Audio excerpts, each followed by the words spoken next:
Good morning guys and welcome to my YouTube channel Helpline English by Imran जली। Guys आज की इस video में हम लोग बात करने जा रहे हैं हाउ लॉन्ग की। ये एक इनफॉर्मल स्पोकन स्टाइल है सवाल करने का कि कब से मतलब कितने समय से या कब तक, कितने समय तक, कितना टाइम, कितनी अवधि, कितनी मुद्दत या कितना अरसा। जब हम इनफॉर्मल स्टाइल में बात करते हैं तो हाउ लॉन्ग का यूज स्पोकन इंग्लिश में इनफॉर्मल तरीके से यूज किया जाता है। लेकिन ऐसा नहीं है कि हम हाउ मच टाइम या हाउ मेनी डेज या ईयर्स या मंथ्स या आवर्स का यूज नहीं करते हैं, वो भी किया जाता है। वो जरा राइटिंग वाला स्टाइल है, ये स्पीकिंग वाला इनफॉर्मल स्टाइल है। तो आइए जानते हैं हाउ लॉन्ग से किस तरह के सवाल हम बनाएंगे और किस टेंस में कैसे बनाएंगे। जब भी हम हाउ लॉन्ग से सवाल करते हैं तो इसका मतलब है हम जानना चाहते हैं कि कितने समय से या कितने समय तक। ये डिपेंड करेगा सेंटेंस स्ट्रक्चर के ऊपर। फॉर एग्जाम्पल, अगर मुझे किसी से पूछना है कि इस चीज में कितना टाइम लगता है, चाहे चाय बनाने से लेकर अंडा उबालने तक, पिज्जा बनाने से लेकर केक बेक करने तक, या बैटरी चार्ज करने में, कोई कोर्स करने में, कोई लैंग्वेज सीखने में, कोई स्किल सीखने में कितना टाइम लगता है, मतलब प्रेजेंट इंडेफिनिट टेंस में, तो मैं सवाल करूंगा how long does it take, जो कि शो कर रहा है कि डज का यूज हुआ है। तो प्रेजेंट इंडेफिनिट टेंस में ता है और ती है वाली बात इसमें समझ में आएगी। How long does it take to learn computer programming, या how long does it take to learn graphic designing, या how long does it take to learn a foreign language, या how long does it take to make a cup of tea। ये सारे सवाल ये पूछ रहे हैं कि इस काम में, अमुक काम में कितना समय व्यतीत होता है या लगता है। तो डज जो है वो ताहे की बात करता है, ताहे का सवाल करता है, इसलिए इन सारे सवालों में डज का यूज हुआ है।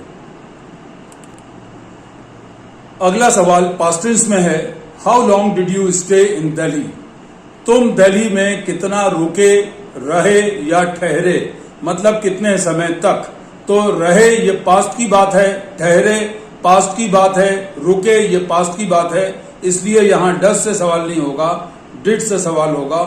How long did you stay in Delhi, तुम दिल्ली में कितना टाइम तक रुके या रहे या ठहरे।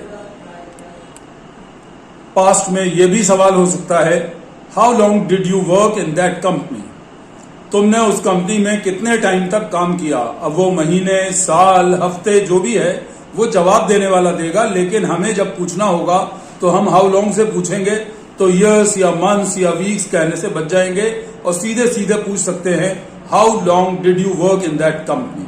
बताने वाला बताएगा कि आई वर्कड फॉर 2 years या 3 years या 6 months या 8 months। इसी तरह से पास्ट टेंस में हम ये भी पूछ सकते हैं how long did you work in that school, तुमने उस स्कूल में कितने टाइम तक काम किया। तो काम किया, उस कंपनी में काम किया, ये सब पास्ट की बातें हैं, इसलिए ये डिड से सवाल बनेंगे। अगला सवाल प्रेजेंट परफेक्ट कॉन्टिन्यूअस में है, जो एक्टिविटी पहले कभी शुरू हुई थी और अभी तक चल रही है, यानी कि कॉन्टिन्यूअस तो है लेकिन पास्ट से प्रेजेंट तक चल रही है। मुझे किसी से पूछना है कि आप इस शहर में कब से रह रहे हैं, इस मकान में कब से रह रहे हैं। तो कब से का मतलब आपने कब रहना शुरू किया था, जो कि अभी तक रह रहे हैं, मतलब वो एक्टिविटी अभी भी चल रही है। How long have you been living in this house, how long have you been living in this city, how long have you been working in this company, how long have you been teaching in this school. कोई भी सवाल जिसमें मुझे ये लग रहा है कि ये एक्टिविटी शुरू हुई थी पहले और अभी तक चल रही है, तो हैव बीन और वर्ब में आईएनजी या हैज बीन और वर्ब में आईएनजी का इस्तेमाल किया जाएगा। तो ये प्रेजेंट परफेक्ट कॉन्टिन्यूअस का सवाल है, how long have you been living in this house या इन दिस सिटी, या how long have you been working in this company. ये सब प्रेजेंट परफेक्ट कॉन्टिन्यूअस के क्वेश्चंस हैं, इसलिए हैज बीन और हैव बीन के साथ वर्ब में आईएनजी लगाकर पूछे जाएंगे।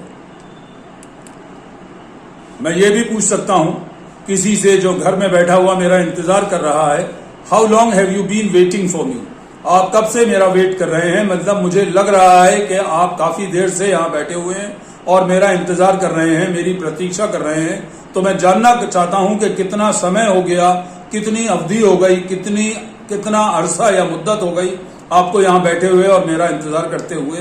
तो मैं फिर एक बार प्रेजेंट परफेक्ट कॉन्टिन्यूअस का ही यूज करूंगा। How long have you been sitting here and waiting for me, या how long have you been waiting for me, सीधे सीधे।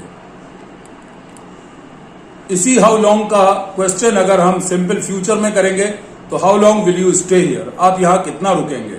लेकिन इसी को और ज्यादा इनफॉर्मल स्टाइल में हम ये भी पूछ सकते हैं, how long is your stay here, या how long are you going to stay here. Going to का भी यूज करके कि आप यहां कितना रुकने वाले हैं, आपका क्या प्रोग्राम है। लेकिन हाउ लॉन्ग का ही यूज करके कि कितने समय तक, मतलब कितने टाइम तक आप यहां रुकेंगे। तो how long will you stay here अगर सिंपल फ्यूचर का यूज करें, how long are you here, या how long is your stay here, या how long are you going to stay here. इन चारों में से कोई भी स्टाइल हम यूज कर सकते हैं, मतलब वही निकलेगा कि आप यहां कितना रुकेंगे या आपका स्टे यहां पर कितना है या कब तक। ये वाला क्वेश्चन थोड़ा सा डिफरेंट है।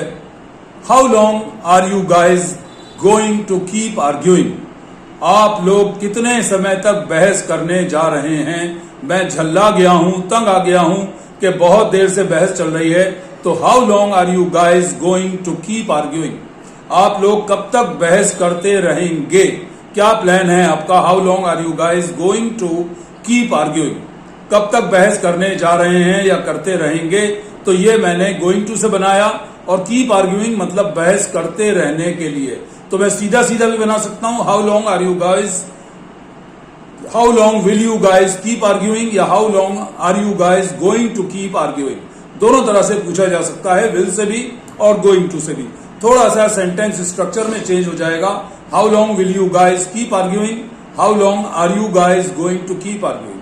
Are you going to keep arguing, करते रहने जा रहे हैं, मतलब ये थोड़ा सा हिंदी से हटकर स्ट्रक्चर होता है। इस तरह से हम दोनों स्टाइल्स में पूछ सकते हैं।